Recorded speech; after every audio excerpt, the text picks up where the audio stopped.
Good evening. It's 6 o'clock. It's the 22nd day of October 2021. It is a cold, gray, foggy, spooky-looking evening filled with crows. I am your number one guide to all the tabletop role-playing game news, weather, sports, controversy, and speculation. And it's time to do the speculation thing because we haven't done any recently. Does anybody remember Mordenkainen's Tomb of Foes? Because somehow this one completely slipped my mind, and it was just brought to my attention. This, I think, came out 2018? I don't remember this one at all, but I guess it came out. I must have said something about it, and then it just quickly vanished. Was it any good? Did anybody read this one? Does anybody find it weird that they're using the Mordenkainen name again for the new upcoming Mordenkainen's Multiverse of Madness and Monkeys?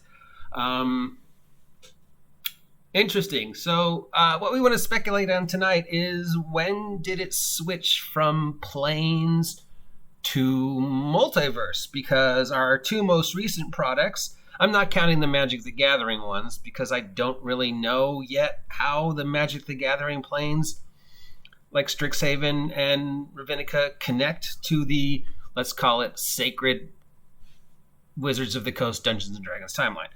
But Ravenloft and the demi-plane that is part of Witchhaven definitely seem to be more established, at least with Ravenloft, demi-planes. Ravenloft was always been referred to as a demi-plane, and as of the most recent Witchlight, the Fairy Realm Feywild is also sort of being referred to as both the Feywild and a demi-plane, whose name I can't even pronounce, so I'm not going to try. But as of Mordenkainen's Multiversal Guide to Monsters, they're now calling it a multiverse. So, having not read cover to cover Witchlight yet, does anybody know if they refer to it as a multiverse in Witchlight? Because I'm assuming Witchlight feels like that is the new beginning of whatever is going to happen with 5th edition. Tasha was supposed to be sort of the speed bump, and then we had like everything before Tasha, then bam, everything after Tasha was how they were going to approach things. But now if you're looking at all the stuff post Witchlight, it now sort of feels like they are like saying, okay, no, it wasn't Tasha because we said a bunch of stuff and then we took that back. So now we're saying that Witchlight from beyond and on is the way we want to address how things are perceived in 5th edition, like alignment and the weird thing about height. Sidebar, under the new rules for height, you can have a 7'2" halfling, right? Nobody else thinks that's strange? I mean, my all halfling basketball team is going to happen. I guess the dream is real. The dream is real. Back on topic. So, if any of you have actually read Witchlight cover to cover, do they refer to it as a multiverse at any point in time, or are we waiting for Fizbins? Is Fizbins going to be when they actually start calling it the multiverse? Now, in Wizards of the Coast Defense, the Mordenkainen Guide was actually announced a while back in the trades. There was a placeholder for it on Amazon and Barnes & Noble like 4 months ago, but they weren't calling it Mordenkainen's Multiverse Monster or Menagerie yet. They had a different name for it. I believe the working title was Mordenkainen's Guide to the Plains. I'd have to go back and see if it's still listed on the trades, but that would be like 4 months back, so I don't know if I can still find the link. It's probably gone now. But it had a different working title when it was first announced. So if you don't know what that means, publishing companies, if they know something's coming out, like say Wizards of the Coast with Strixhaven, they will have the spot on the virtual shelves at Barnes & Noble, Target, Amazon, what have you, reserved ahead of time, so that when the product actually comes out, that spot instantly becomes filled with the artwork and the description and instantly is made available to anybody pursuing the Amazon stuff. And, you know, if you understand how algorithms and searches and spiders work, then you would understand how important that is to hold that space, hold that name, hold that virtual real estate ahead of time so nobody else could take it, nobody else could use it, and it instantly becomes available when the product is actually ready to be shipped. So in the terms of the magic of shipping, that's actually a really important thing. So that is why they held it. But it had a different name. But then, of course, it was supposed to come out next month, but because of the shipping issues, which we have discussed multiple times, again, all your retailers are requesting that you do all your purchasing of Christmas and Thanksgiving stuff now because, yeah, again, today I went into a market and damn, shelves empty. So this was supposed to be out, I think next month was what the tentative date they thought it was going to come out. But because of the shipping apocalypse, they have moved it till after the new year. But it's going to be part, first and foremost, of a box set with Tasha's and Xanthars and then Mordenkainen's. And then regularly available like the next month over. So if you already have Tasha's and Xanthars, unless you want the really cool box with the super new cool looking six flag, whatever they're called, the foldy things. Normally they have a new DM screen. It's got 6 screens instead of 4 screens. So I guess it's got extra things on it, tables or whatever. They don't really say. There's just a picture of it. And it's got a really nice looking slipcover and a really nice looking alternate art. I actually like the alternate art because it's very simple. It's basically just one very simple picture and then a white cover and then the name. That's very different and kind of appealing.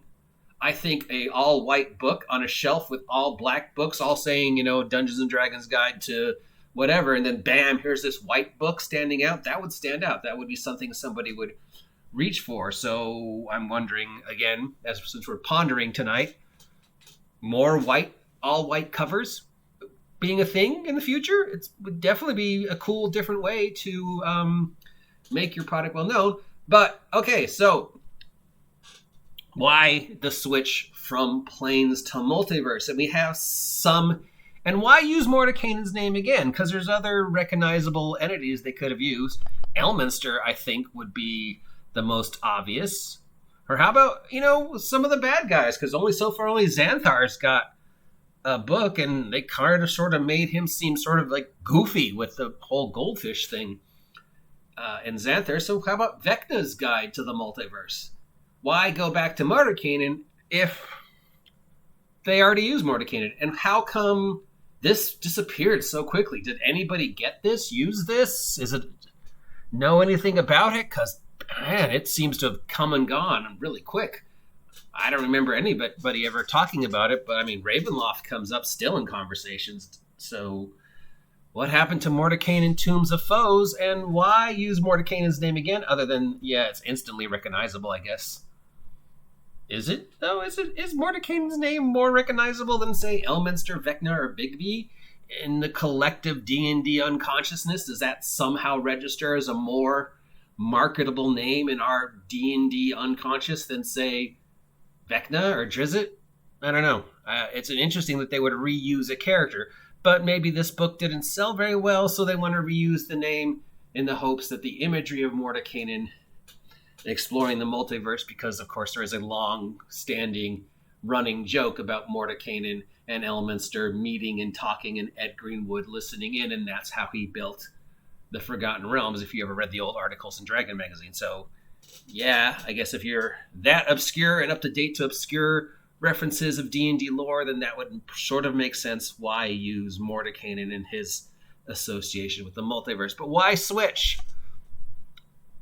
And then we have the hints of a new book coming up with these Unearthed Arcana, Travelers of the Multiverse, which we have a couple individuals that were seen previously in Spelljammer, a few individuals that are from Planescape, and one that's from Dark Sun. So I guess they're mashing them up all together in one playtest, seeing which ones rise to the top and people are really popular with. And other ones are like, I don't want to play a walrus. Why would I want to play a walrus? So, and then they will recycle them through, and it will be a new product. And sometime in 2022, they did say we will be revisiting some classic settings and also seeing a setting in a new spooky way. Planescape and Spelljammer could be really weird and creepy if done the right way. Especially if you embrace the more body horror, mind flare aspects. And of course, the playtest is to be calling Travelers of the Multiverse. I would call the book Travelers of the Multiverse. Dungeons & Dragons 5th edition presents Travelers of the Multiverse. Bam. That's what you would call it. Comes out in 2022. It starts the build up for whatever we're seeing in 2024 for the 5.56 edition. Multiverse, why change the name though? Planes are so associated with Dungeons and Dragons. Even going back to day one, we have the elemental planes and the earthreal plane and the astral plane. Ravenloft is this plane of dread, and now suddenly it's the multiverse of dread and the astral multiverse, or are there still going to be multiverses and planes?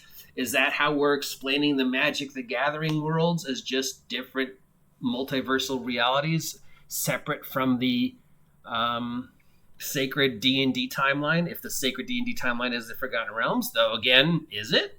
It sort of feels like they're trying to drift away from the Forgotten Realms. They themselves referred to it as system agnostic. So they're not associating future projects with the realms, I guess. Sometimes, I don't think they know what they're doing. Here's the ponder. One, what happened to Mordenkainen's Tombs of Foes? Because apparently I completely forgot it, and it doesn't feel like it did very well if people aren't talking about it, but people are still talking about Ravenloft. Two, why reuse Mordenkainen's name again? Why switch from planes to multiverse, and where is that determination? I haven't had a chance to read Witchlight yet, so if you have, and if they do mention multiverse in there, please let me know. Maybe it'll be in Fizbin, or maybe it'll be something that we see in Strixhaven, because we're still, I think, expecting Strixhaven this year, and we don't know a lot about it other than it's D&D school. There you go, just some late night, Friday night mental puzzling to keep you percolating over the weekend. We'll be back with your regularly scheduled nonsense at some future time. Until then, have a great evening. Ooh, and now it's dark, and the crows are flying, and there's your weather. See, I do weather.